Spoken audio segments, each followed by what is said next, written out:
बोलो। सोना शिखर चढ़ी सूरति घूमे के गारी सारंगी डाली। कहते हैं कि उधर में जब सूरत गई तो वहां बाजा सुन रही है, किंगरी से बड़ी धूम मची, अद्भुत बाजा है, बहुत धूमधाम, घूमर घूमर कर अभी तो सुन रही है, और जिसमें से आवाज निकल रही है उसका दर्शन कर।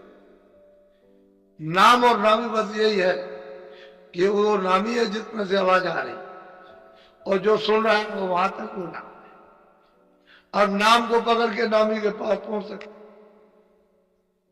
अब ये इधर से दूसरी मंजिल से अगर आवाज को वहां से नहीं सुनती तो पकड़ करके उधर कैसे जाती? वो तो सुनी उसकी कशिश है, फौरन आवाज खींच लेगी और जाकर के उसने स्नान कराया, फिर धूम मची। किस तरह का नाच होता है यहां, नाच कुछ नहीं। ये जो आप देखते हो थिएटरों में जाकर के इसी में मोहित पड़े, कितना भी रोका जाए बच्चियों को, भाई मत जाओ, कोई अच्छा नहीं, कोई अच्छा नहीं है, चोरी से चले गए, हमको मित्रों से मिलने गए, चोरी से चले। जब यहीं फंस गए हो तो वहां तो मतलब है कि बगैर पनी में के सनी में हर क्षण, वहां कभी कोई सोता ही नहीं है, क्योंकि वहां तो नींद है नहीं, रात्रि है नहीं, ना वहां दिन, न सोने वाला ये शरीर है, न ये बाहर की चर्म आंख है, वहां तो कभी कोई सोता ही नहीं सदैव, क्योंकि वहां तमोगुण ये आलस, सुस्ती, जायली, कायली, ये तो शरीर में, वो तो वहां कुछ है नहीं, वो तो सूरत है। बोलो। सोने सोने सूरति हो गई सार, पहुंची जाए त्रिवेणी। अब वो कहते हैं कि सुन करके स्नान किया मानसरोवर में, अब वो इतना जोर का प्रकाश है उस मानसरोवर में ऊपर से, तो प्रकाश में जब स्नान करती है तो उस रोशनी को बर्दाश्त करती, सहन करती है, नहीं तो ऊपर की रोशनी अगर जाएगी ऊपर तो बर्दाश्त नहीं कर सकती, रोशनी उसे बर्दाश्त करना पड़े, ये ऊपर टिक सकती है कि नहीं टिक सकती है, इसलिए उसको स्नान किया कहते हैं। उसकी धूमधाम से कहते हैं कि उन बाजों में जब वो रली मिली उसमें रत हुई तो उधर जाकर के ऊपर की तरफ उधर जाती है तो त्रिवेणी, गंगा जमुना सरस्वती साफ, लेकिन ये नदी नहीं गंगा जमुना, लेकिन दूसरा कोई प्रमाण नहीं गंगा ही जमुना का है कि गंगा जमुना ये एक धारा काली है और एक बिल्कुल एकदम सफेद, वो तीन धाराएं हैं, तीन प्रकार, इसलिए उसका प्रमाण ये सब शब्द ऊपरी से आया, यहां गंगा जमुना का नहीं, ऊपर से आया, और वह असली त्रिवेणी संगम।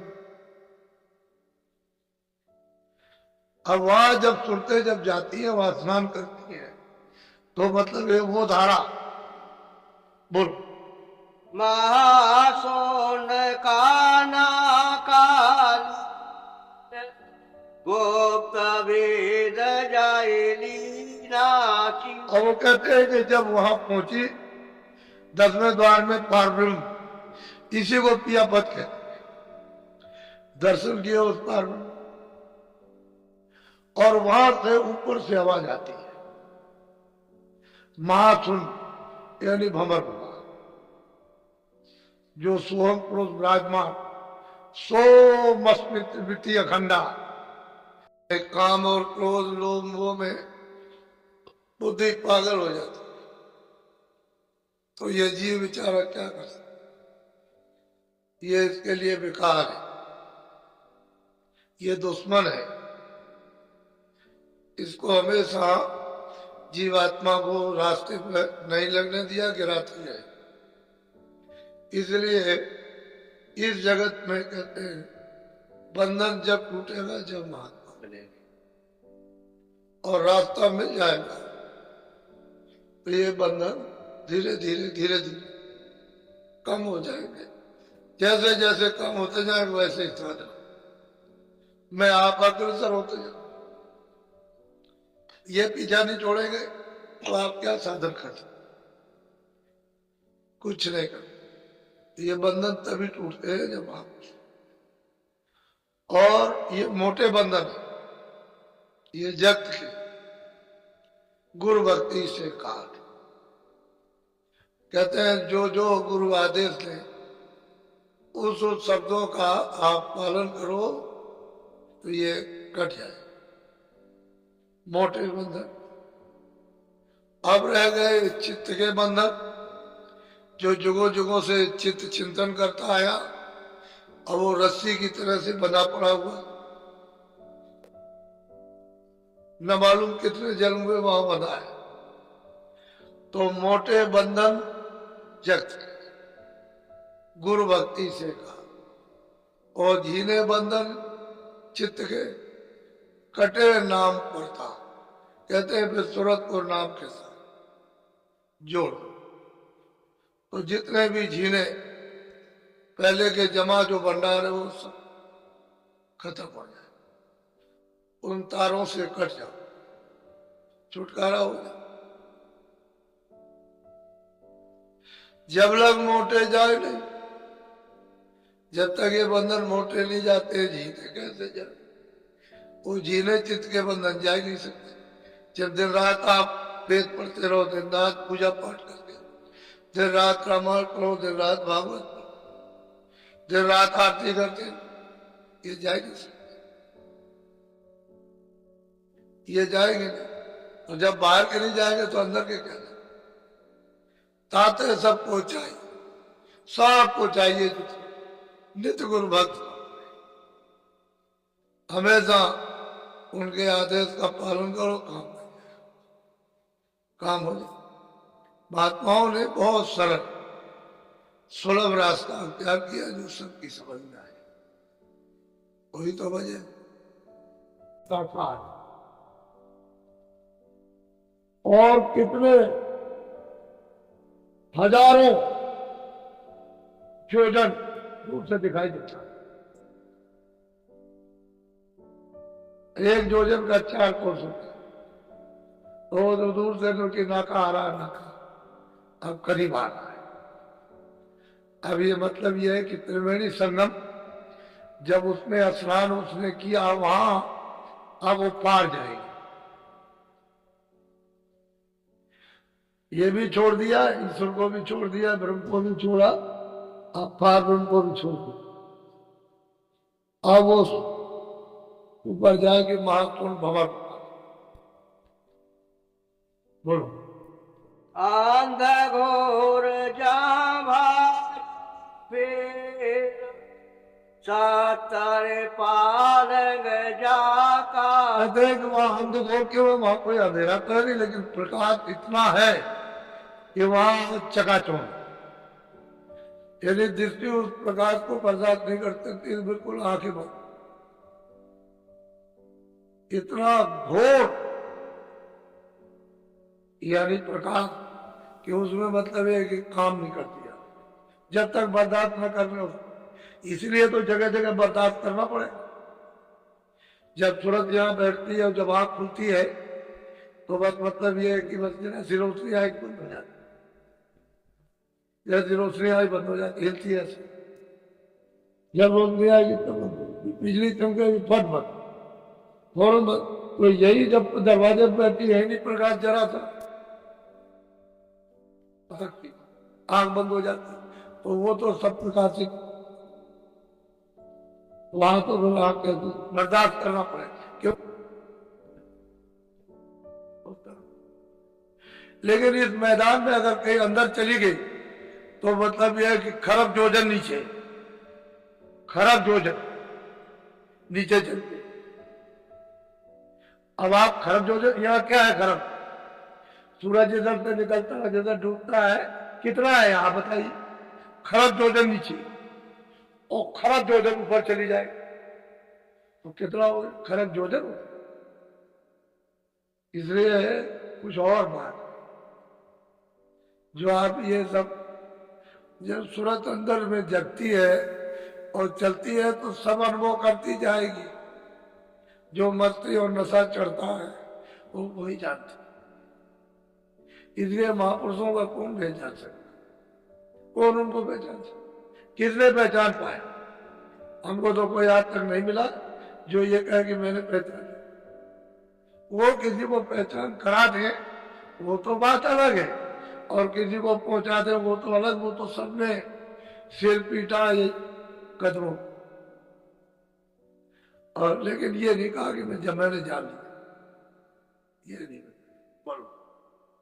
बाणी चारे गुप्त जा उठती, तोरा तेरा गिनी नई नई सुनती। कहते वहां 4 गोपनीय है, पहले लोग हैं, और जो 4 गोपनीय लोग हैं सब लोगों से बड़े हैं, बड़े बड़े लोग। अब ये सुनते हैं वहां सुनते उस बारे, लेकिन भेद किसी ने नहीं पढ़ा। जितने भी महात्मा उधर से गुजरे हैं और जो भी सुनते हैं उधर जाएंगे, उन्होंने सबको माना है। जब तक उसका आदेश नहीं होगा तब तक कोई नहीं होगा। इसलिए आप भाग्यशाली हो। इस प्रयागराज संगम में ऐसी अद्वितीय है, अब क्या बताऊं, मतलब ये है तुमको अगर वास्तव में गोस्वामी जी मिलना चाहिए था और तुमको मिले, लेकिन तुमने इस तरह से उनका तिरस्कार किया, इतना अपमान किया कि शायद ही इतना कोई अपमान करे। और उस समय के ब्राह्मण शाकाहारी थे, सदाचारी विद्वान थे, तो विद्वानों ने इतना बड़ा अपमान किया जो कहने योग्य नहीं। तो क्या ले पाए? मिले, तुम सब कुछ उनसे ले सकते थे, लेकिन तुम नहीं। और उसका परिणाम यह हो गया कि इतने नीचे गिर गए। उसी रामायण में लिखा हुआ है, हमसे क्यों आप कहलाते हो? इसलिए इतने गिर गए कि अब वो कहने की जोगी बात नहीं। वो धर्म भी चला गया, कर्म भी चला गया, सदाचार भी चला, नैतिकता भी गई। तो महात्माओं को तंग करने से कुछ मिल जाता? अरे उनके पास तो जाकर के कुछ मांगे तो ये कहे कि मेरा भाई कल्याण। इस जीवात्माओं को बहुत सारा नदी से पार होता है, यही कहना चाहिए।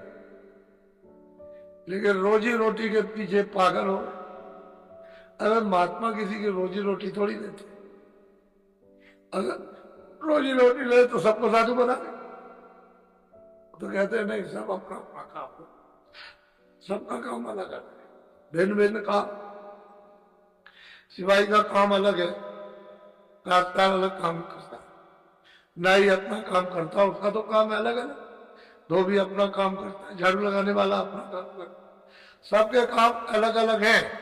और सब मतलब ये है कि खाना खाते हैं, कपड़े पहनते हैं, मकान में रहते हैं, तो अपना अपना काम। अब उस मोह ममता में फंस जाओ। इसलिए महात्माओं से, फकीरों से लोग दूर हो गए। जनकारे अद्भुत का वरन, दोने सोने दोने मन में।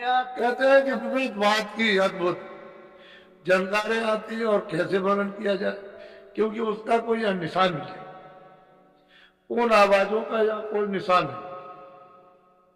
तो कहते हैं अब क्या होता है? अब यही कहा कि सूरत जब यहां से जाएगी, रास्ते में चलती जाएगी, पहुंचेगी मंजिल पर, तो अपने ज्ञान को, अपने बोध को, अपने अपना बोलो।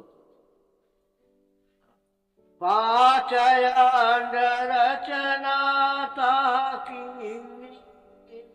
ब्रह्म पाचता में हुई।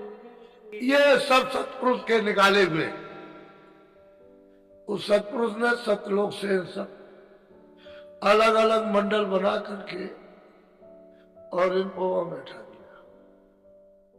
ईश्वर भी वहीं से आए, ब्रह्म भी वही से निकाले गए, पार्वती भी वही से, सतलोक से, महाकाल लोक भी, सब जितने भी है सब वहीं से। लेकिन ये सब मंडल किसके बनाए हुए हैं? सत, पूरे मंडल हम तो बनाए, और फिर बाद में इनको अपनी धार पर भेजा, वही सब पर नीचे इनको उतारा, अपने सब उतार करके ठेका बना करके इनको बैठा। तो ये सब लोग अपने अपने मंडलों में अपने अपने स्थान पर सब के सब उसी सतपुरुष के ध्यान में लगे रहते। उसके बगैर उससे तो सब थक कांपते। इतना डर आपको नहीं जितना इन सबको डर, उस सब बोलो। आंडन शोभा मरनु कैसी, सब जैसे कोई पी। कहते हैं कि जो वहां की रचना है, जो शोभा है, जो सुंदरता है, खूबसूरती है, वो यहाँ कोई चीज मिलती नहीं, इसलिए उसका वर्णन भी नहीं हो सकता। इशारे इशारे हो जाते हैं कि कोई चीज ऐसी मिल जाए, उसका इशारा कर दिया, लेकिन वो तो आनंद ही बिल्कुल अलग, सुंदरता ही अलग, रचना ही अलग। बोलो। लाखे लाखे अरब तासु परमाना, यह अंडायते तो कहते हैं कि ये जो आपका तीन लोग जो है, ये ब्रह्म पद और ईश्वर पद और ये सब, ये कहते कुछ नहीं, वो तो जैसे कि बालू का कण है, ऐसे दिखाई। तो जब यहीं पर दिखाई देने लगा तो वहां पर सत्य देश में, सतलोक में, वो तो सागर है, फिर इसकी उसकी क्या तुलना हो सकती। लेकिन यह है कि उस मालिक ने अपनी मौज मर्जी से, जो उनकी मर्जी थी वो तो समर्थ है, उन्होंने ये रचना रची, और हम लोग सबके सब वहीं थे, आनंद लेते थे। वहां सुख दुख का कोई नाम निशान नहीं था, मौत थी। अब वहां से हम लोग वो भेज दिए। सही बात तो यह है कि ये कह के भेजा था कि तुम ये गंदगी को, सबसे नीचे का हिस्सा, नीचे वाले हिस्से में गंदगी थी पर पता नहीं चलता, ये सब मसाला था लेकिन बहुत खफीफ। तो उसी मसाले के साथ जो सुरतें थी, कहा तुम चले जाना, उसको सबको वहीं छोड़ दे, और तुम चले आना तो ये नहीं आना चाहती। ये सब प्रार्थना करने लगी सबकी सब। तो उन्होंने कहा अच्छा हम संत बोध भेजते हैं, तो उनके साथ में अपना बोध साथी उतार दिया और ये कहा कि वो हमारा बोध हमेशा रहे। तो उसी को कहते हैं गुप्त संत, वो हमेशा रहे, एक भी तुरंत रह जाएगी जब तक वो यहाँ रहे, और वो हमेशा दरबार में आते जाते, सबसे मिलते हुए जाते हैं, सब मंडलों में। उनके सामने कोई मंडल छुपते नहीं, कोई लोग छुपते नहीं, सब में जाकर, और सच्चे यानी दरबार में सब हाजिरी देते हैं और वहां सब सूचना देते हैं, और वो यहाँ जब तक रहेंगे आप तब तक रहेंगे, उनको यहाँ कोई नहीं पहचान। इस तरह से तब सुनते आई, नहीं आने नहीं चाहते, तो उन्होंने मना करके भेजा। फिर भी है कि कितनी खेप निकल गई, अनगिनत खेपें चली गई जिसकी कोई गिनती नहीं है, लेकिन लाख लाख बरस पूरा होने, लाख बरस का शरीर मिला, यहाँ रहे, सब ज्ञानी थे, सब विज्ञानी थे, कोई पाप पुण्य के कोई झगड़ा मगड़ा नहीं था, और जैसे पूरा समय हुआ बात, बहुत समय के बाद तब ये नियम बना है, और जब से ये नियम बना तभी से बांध दिए गए, तभी से हमारे साथ में जंजीर यानी हथकड़ी बांधी गई कि अब तुम कर्जा चुकाए जाओ, और मतलब ये है कि अब घर चले जाओ। तभी तो धर्मराज तलाशी लेता कि इधर कौन जा रहा, तो उसकी आवाज इतनी है कि कितने बड़े बड़ों की फूंक निकल जाती। कहले क्या है तुम्हारे पास, कह लगे देख लीजिए, क्या जा रहा तो टिकट दिखा देते हैं महापुरुषों कि ये है, कहला अच्छा फिर नहीं रोको, कह देंगे अच्छा जाओ, और अगर आपके पास टिकट नहीं है तो फिर कहते हैं कि सबका झाड़ा ले, सबका झाड़ा लेता, उलट नर्क में थे।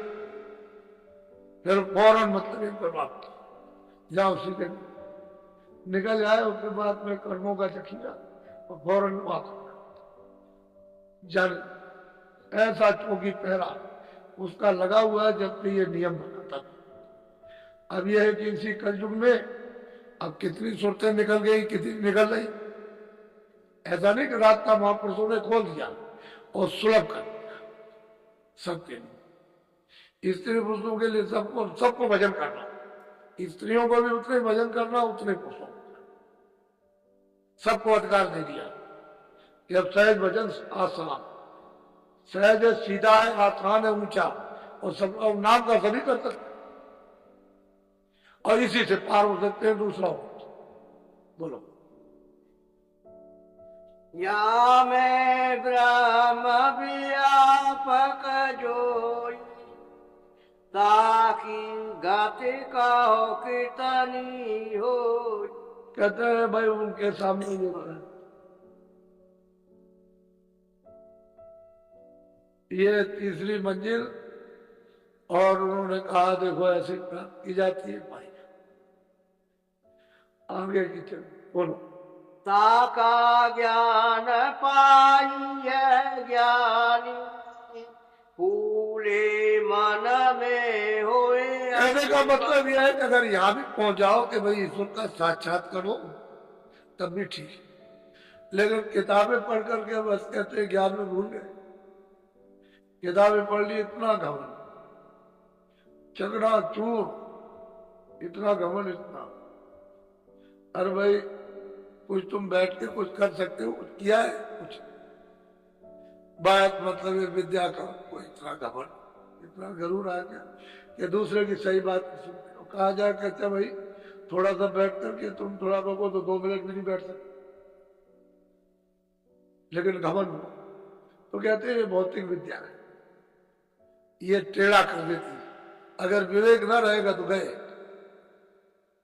और ये भौतिक विद्या के कम से कम बुद्धि को तो सम रखना चाहिए,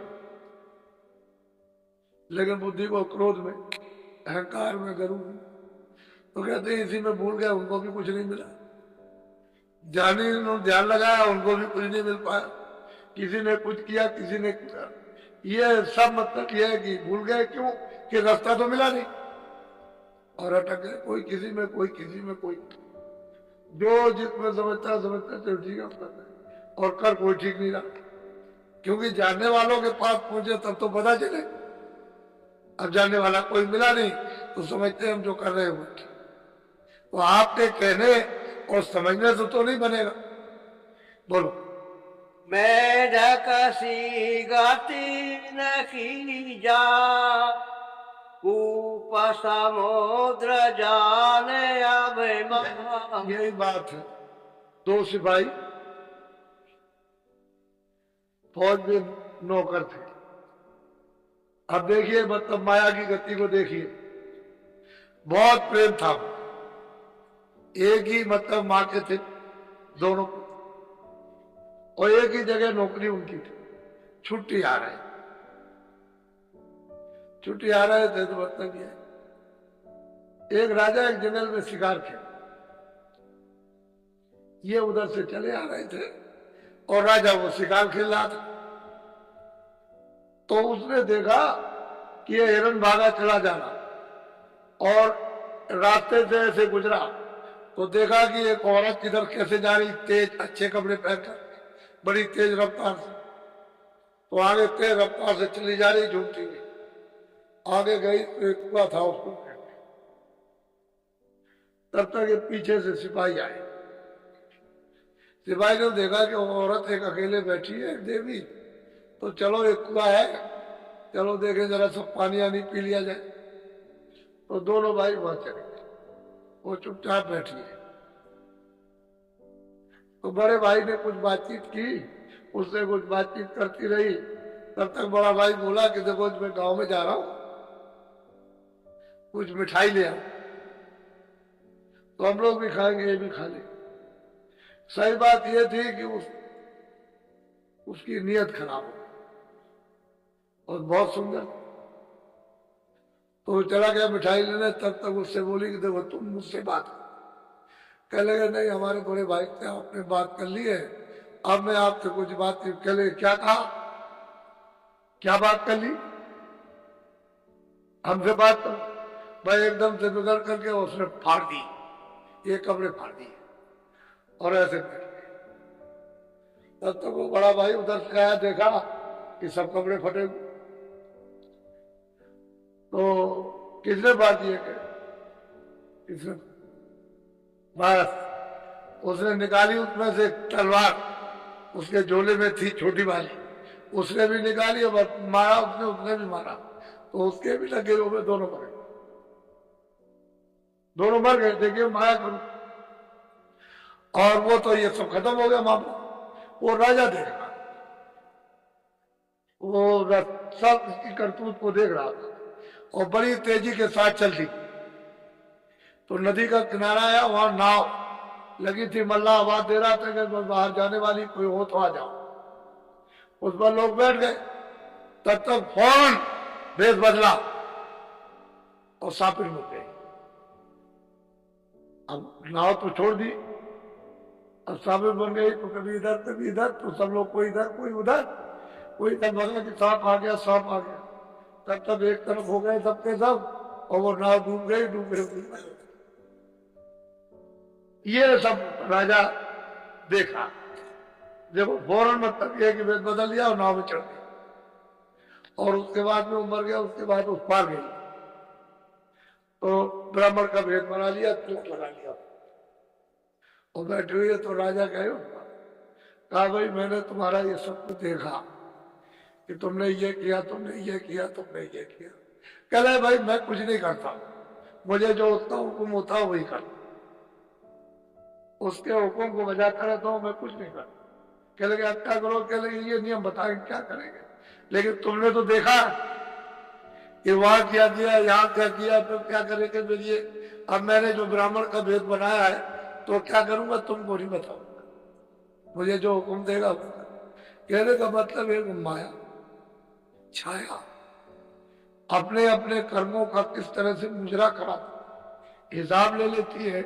इसीलिए तो कर्म क्षेत्र मैदान है कि आप जो कर्म करोगे सब आपको भोगना। और बिना महापुरुषों के इन कर्मों को कोई नाश नहीं कर सकता। महापुरुष ही नाश करेंगे, दूसरा कोई कर ही नहीं सकता। क्योंकि कहाँ इनका खाता लिखा हुआ है वो महापुरुषों को मालूम है कि वहां क्या क्या कर्म है, वो तो पता। जब तक वो खाता फट नहीं जाएगा तो तब तुम कैसे रिहा हो सकते। इसलिए आप जो प्रार्थना नहाते वक्त में आपने की है कि हम शाकाहारी रहेंगे, तो बिल्कुल पक्का कि जो कुछ भी हमने अभी तक किया भूल में जैसे, वो तो हमने कर लिया। अब हमारा वही क्षमा किया जाए, हम नहीं करेंगे। क्यों क्यों कर, क्यों किसी को मारते हो, चाहे गाय हो, चाहे बकरी हो, चाहे पशु हो, चाहे पक्षी हो, चाहे बच्चा हो, चाहे बच्ची हो, चाहे स्त्री हो, चाहे पुरुष हो, सबका बदला कोई भी नहीं बच सकता। ये राजा लोग कत्ल कराते हैं और फौज लड़ जाती है और ये करा लेते हैं अपने भारत के लिए, तो क्या राजा को बचने वाला वो भी नहीं। वो ये कहता हो कि नहीं हमने तो नहीं किया, वो तो लोगों ने किया, वो कुछ नहीं, वो तो भोगना सजा कोई बचेगा। इसलिए कहते हैं तब करो तो राज का प्रबंध के अच्छा राज ले लो, तो राज ले लिया तो फिर आपने भोगे नरक को चले सीधे। इसमें गुंजाइश की बात नहीं। और तब करो त्याग करो।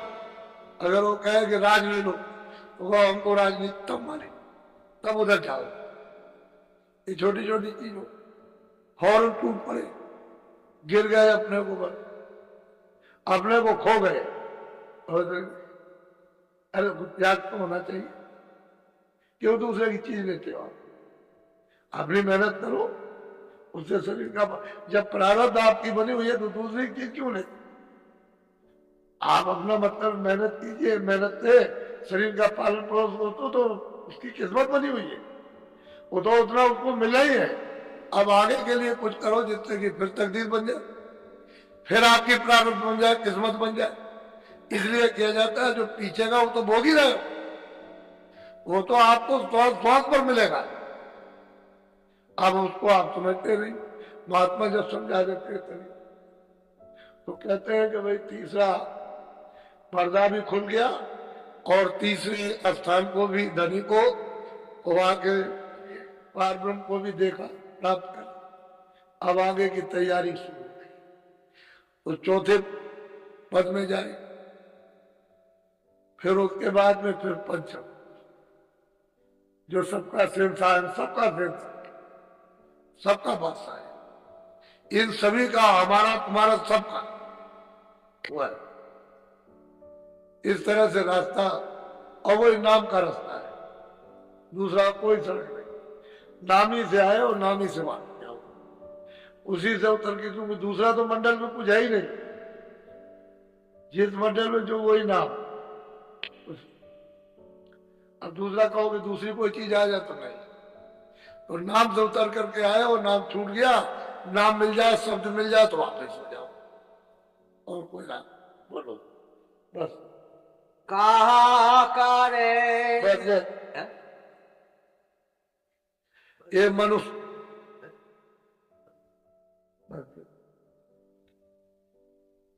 ये मनुष्य तन दुर्लभ से मिला।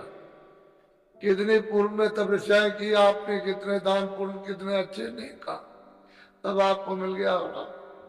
इसलिए जीवात्मा को आपकी बात आप जगह, ये सौभाग्य सबका आओ बात, फिर ये मौका मिलेगा। आज शाम को नामदान होगा,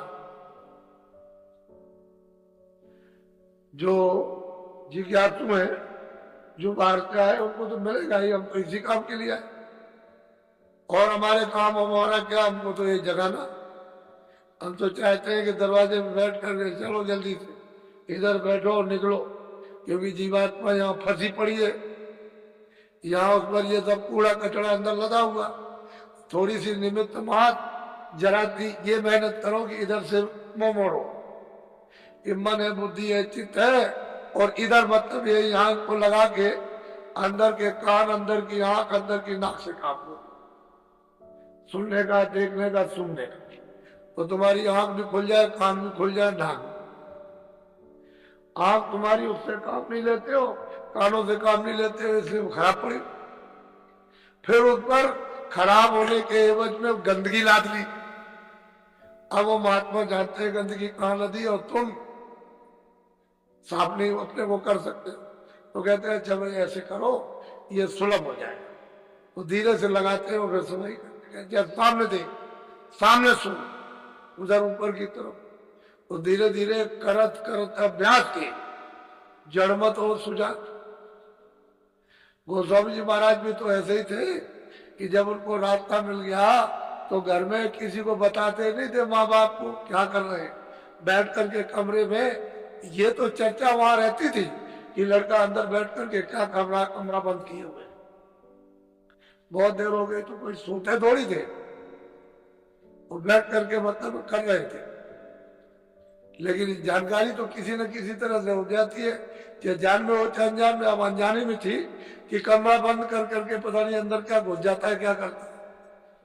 जब उनकी इच्छा हो तभी अंदर घुस जाए, कमरा को बंद करके सिटकिनी को बाहर जमा दे, यार भाई खाना बन गया, रोटी खा लो, तो नहीं खाओ। ऐसे ही मतलब ये सभी ने ऐसे किया, किसी को क्या जब, तो असल में निमित्त रमा। तो ये अवसर आपको मिला और अमोलक चीज मिल रही है, तो कोई देगा। इस तरह से जैसे आपको बांटी जा रही है, कोई देने वाला,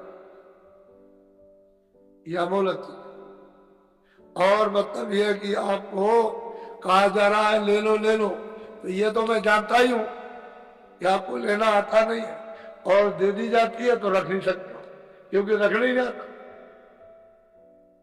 वो तो वही बात है कि धीरे धीरे सने सने ही सब काम हो जाता है।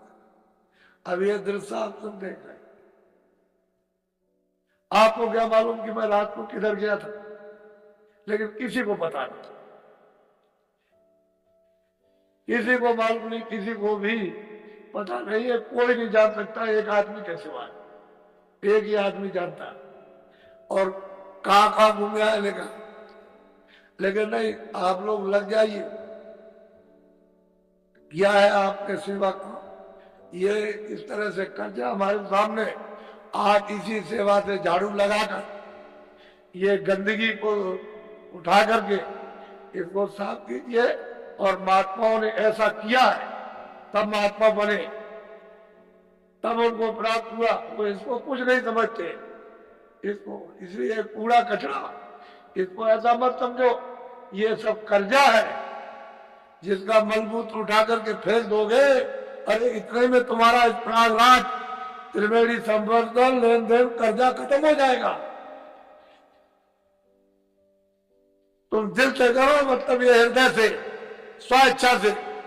ये बाबा जी ने मतलब ये कहा था, भाई कर्जा किसी का पानी पिलाना, रास्ता बता देना किसका, ये किस किस बात पे किस तरह से जो पहाड़ का फल रखा हुआ है, मैं कर्जा ब्याज वो धीरे से अदा करना और जीव को हल्का कर, काम तो सब फुरत कर जीवात्मा। तुम लोग इसको समझ कर, और मैं तो यही जानता हूं कि जब उनकी तबारीक उनकी पढ़िए भक्तों की,